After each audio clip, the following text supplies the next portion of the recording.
Aaron acorda no frio cortante de uma manhã em Montreal. A casa de madeira, com suas paredes finas, parece tremer com o vento gelado que entra pelas frestas. Ele sente o peso do corpo, o cansaço que invade seus ossos. A dor, que começou discretamente, agora é constante. As articulações, especialmente no ombro e nos joelhos, doem como se fossem feitas de pedra. Ele tenta se mover, mas o simples ato de esticar os braços é uma batalha contra a fraqueza crescente.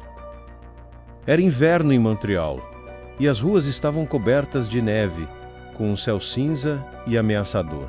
O vento gélido cortava tudo, e todos que ousassem sair, mas Aaron já estava acostumado com esse tipo de clima.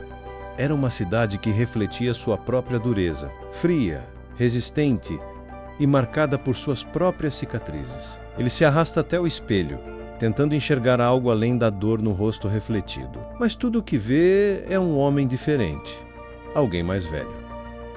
Aaron tenta levantar-se, mas suas pernas não obedecem. O movimento é lento e pesado, como se o chão tivesse se transformado em uma substância pegajosa. A cada tentativa de se levantar, seu corpo parece resistir, e ele sente uma crescente sensação de impotência. Não é a primeira vez que isso acontece, mas a intensidade das dores agora é algo que não pode mais ignorar. Ele sente que está perdendo o controle, e isso o angustia profundamente. Ele leva a mão à testa, sentindo o suor frio que se forma. O que começou como uma dor passageira, agora era uma verdade inevitável. Aaron, com dificuldade, consegue levantar-se da cama, tentando não fazer barulho para não acordar a esposa Julie. A dor nos ossos e a fraqueza nas articulações o deixam exausto só de tentar dar um passo. Ele se apoia na cadeira ao lado da cama e sente uma onda de frustração invadi-lo. Não era o tipo de homem que se entregava facilmente. A dor se intensifica enquanto ele desce as escadas da pequena casa onde vive com a família. Ele tenta ignorar os sinais do corpo que falha, mas é impossível. A ideia de ser alguém que desafiava o sistema agora se vê enfraquecido e dependente do que os médicos pudessem dizer. Mas Aaron não queria depender de ninguém. Ele sempre foi autossuficiente. E essa nova vulnerabilidade, essa perda de controle sobre o próprio corpo, o angustia. Enquanto se arruma para sair, a visão do espelho o lembra do homem que um dia foi. Os olhos, outrora intensos e cheios de determinação, agora pareciam apagados, refletindo o cansaço de anos de luta contra um mundo que ele acreditava estar indo para o caminho errado. Agora, ele não sabia mais o que estava lutando. O que ele queria não estava mais claro. Ele já não sabia se estava lutando contra o sistema, contra a dor ou contra o inevitável. Ele pega o chapéu de feltro e coloca no lugar, mas as mãos tremem com dificuldade. Coloca a jaqueta sobre os ombros e segue para fora, onde o frio é implacável. A cidade, coberta por uma espessa camada de neve, parece um reflexo daquilo que ele sente internamente. Um bloqueio, uma barreira que ele não consegue atravessar. Cada passo é pesado, cada movimento é doloroso, mas ele tenta manter sua dignidade como sempre fez.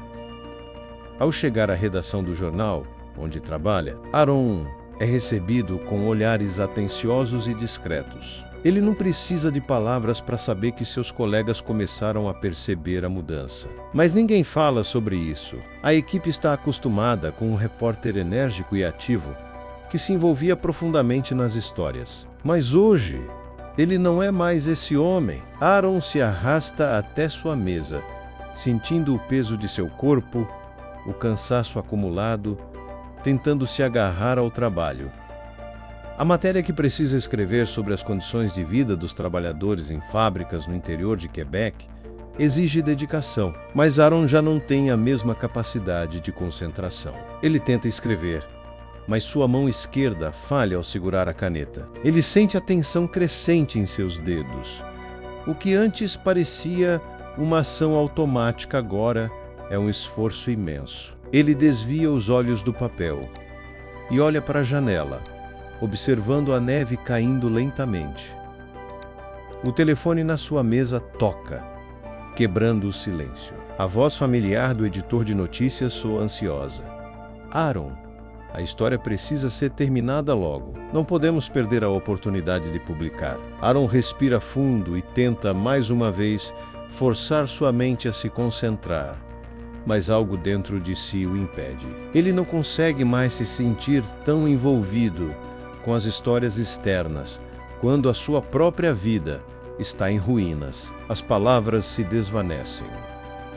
O resto do dia passa lentamente. Aaron luta para manter a compostura, mas suas mãos estão tremendo e seu corpo parece pesar toneladas. Ele sente os olhos curiosos de seus colegas, mas ninguém se atreve a perguntar o que realmente está acontecendo com ele. No fundo, Aaron sente-se cada vez mais distante do mundo que o cercava. A cidade, com suas ruas cheias de movimento, parece agora um lugar distante, como se ele estivesse observando tudo de dentro de uma cápsula de vidro. Quando chega em casa, a noite não oferece consolo. A casa é silenciosa, exceto pelo som da lareira crepitando. Julie, sua esposa, percebe que algo está errado, mas ela também não sabe como lidar com isso. Ela vê os sinais de cansaço em seus olhos, a dor que ele tenta esconder. Ela quer ajudá-lo, mas também se sente impotente. As palavras se tornam escassas entre eles, e Aaron se sente sozinho em sua batalha silenciosa.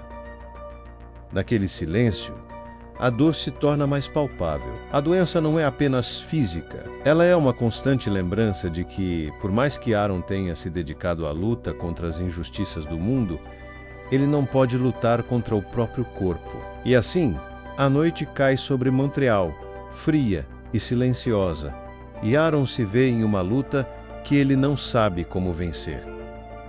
Ele se deita na cama, os pensamentos girando sem parar. Ele se pergunta até onde poderá ir com essa condição. O homem que sempre foi tão imbatível, tão cheio de ideais, agora sente-se vulnerável, como se seu corpo estivesse se dissolvendo diante dele. Mas ao mesmo tempo, há algo dentro de si que se recusa a desistir. Aaron sabe que ainda há algo mais que ele precisa fazer, algo que não pode ser ignorado.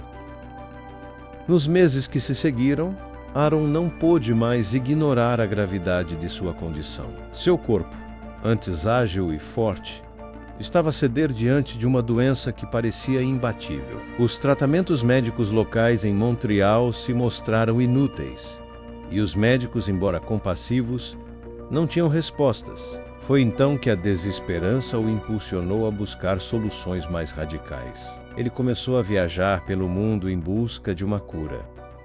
Sua primeira viagem foi para os Estados Unidos, onde ele visitou os principais centros médicos, passou por diversas clínicas e se submeteu a tratamentos experimentais. Cada diagnóstico parecia pior do que o anterior, mas ele não desistia. Por vezes, os médicos sugeriam que ele fosse para a Europa, onde havia novas terapias sendo testadas. Aaron viajou até Londres, Berlim, Paris, mas as respostas continuavam vagas. Durante os anos seguintes, ele percorreu a Ásia e a América Latina, buscando tratamentos alternativos. Consultou curandeiros, praticantes de medicina tradicional chinesa, mas também recorreu a novas tecnologias em locais de ponta, como laboratórios na Suíça e clínicas especializadas em neurologia no Japão. Cada nova tentativa lhe trazia uma leve esperança, mas com o tempo a realidade de sua condição se tornava inescapável. Ele sentia sua vitalidade escorrer lentamente, como a água de um rio que se afasta da margem. Mesmo assim, Aaron não desistia. Sua determinação de se curar, não apenas pela saúde, mas pela esperança de voltar a lutar contra o sistema que ele sempre detestou, era sua força motriz. No entanto, a cada novo tratamento, ele se sentia mais distante da pessoa que foi. O corpo, que antes era seu aliado, agora parecia um inimigo.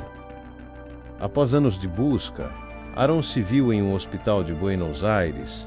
Ali, em um leito frio, e solitário, ele se viu sem forças para continuar. A doença, degenerativa e implacável, havia consumido todas as suas energias. Ele mal conseguia mover-se, os músculos atrofiados, o corpo fraco. Foi nesse hospital, rodeado pelo som monótono das máquinas e pelo cheiro de desinfetante, que ele aceitou que talvez não houvesse cura.